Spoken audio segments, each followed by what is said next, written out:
time when we met, I was not here with only COVID, to now, the man who was probably responsible or presided over a lot of these deaths and disappearances and murders and killings, himself, when asked about the brutal murder of Lasantha, laughed and said, who is Lasantha? It's very ironical that he was such a pinnacle of power, was just seen a few weeks ago wandering aimlessly in the Dubai airport. So when you ask a rhetorical question like who is Lasantha, it's good for him to reflect back. But even more ironically, Lasantha's friend, whom I probably last met at his wedding, he's now taken the position that his antagonist has fallen out of.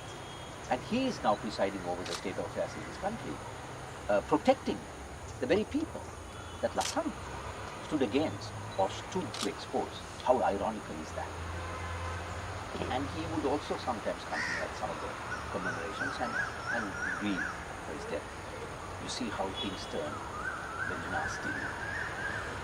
So as we reflect on Lasantha's life and what are we to do, we must also remember that in the last year, from last time we commemorated his death to today, the country has plunged into even greater debts. We are bankrupt. It's a rot that he himself would never have imagined.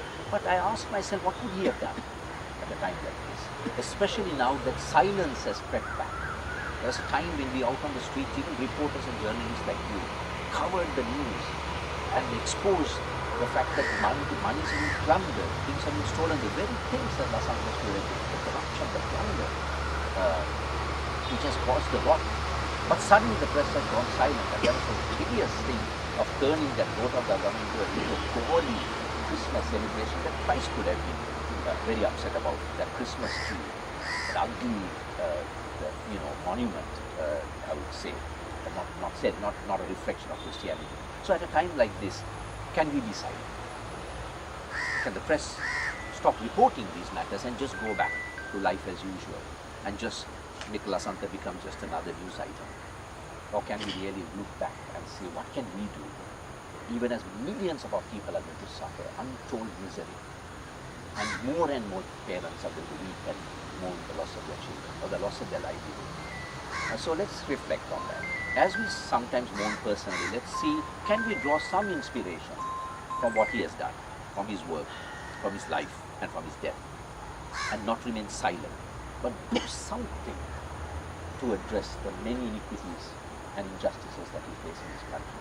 And since I'm asked to lead in prayer, as Marian always tells me, I'd like to quote a very short passage from the book of Proverbs. It says, open your voices, judge righteously, and defend the rights of the afflicted and the needy.